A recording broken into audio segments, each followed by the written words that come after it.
Assignment ఒరిజినల్గా ఎవరికి జరిగింది అనేది అథెంటిక్గా తెలవాలంటే అసైన్మెంట్ రిజిస్టర్ ఉంటుంది.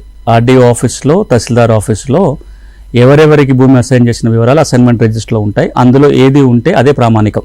అంటే ఈ వీళ్ళ బాబాయ్ పేరుతో భూమి వచ్చిందా, వాళ్ళ నాన్న పేరుతో భూమి వచ్చిందో తెలవాలంటే అసైన్మెంట్ రిజిస్టర్లో చూడాలి. ఒకటి, ఎన్ని సంవత్సరాల తర్వాత భూమి హక్కులు వస్తాయంటే అందరం అనుకునేది ఏంటి, పట్టా భూమి అయితే 12 ఏండ్లు, ప్రభుత్వ భూమి అయితే 30 ఏండ్లు కనుక ఆ భూమి మన స్వాధీనంలో ఉంటే భూమి మనది అవుతుంది అనేది లా. కానీ దానికి ఇంకొక కండిషన్ ఎప్పుడు మనం మర్చిపోతాం.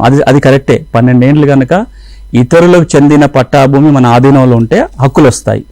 అదే ప్రభుత్వ భూమి అయితే కనుక 30 ఏండ్లు అయితే హక్కులు వస్తాయి. కానీ ఈ 12 ఏండ్ల కాలంలో లేదా 30 సంవత్సరాల కాలంలో అసలు భూ యజమాని ఎవరైతే ఉంటారో వారికి తెలిసి, సమాజానికి తెలిసి, పబ్లిక్గా కనుక మీరు ఆయన వాడుకోగలిగితే ఈ 12 ఏండ్ల అభ్యంతరం రాకపోతే మీకు హక్కులు వస్తాయి. ఆ విధంగా ఆటోమేటిక్ హక్కులు రావు. ఈ విషయాన్ని కోర్టులో వెళ్ళి నిర్ధారణ చేసుకొని కోర్టు ఆర్డర్ ద్వారా ఆ భూమి మీద హక్కులు పొందొచ్చు.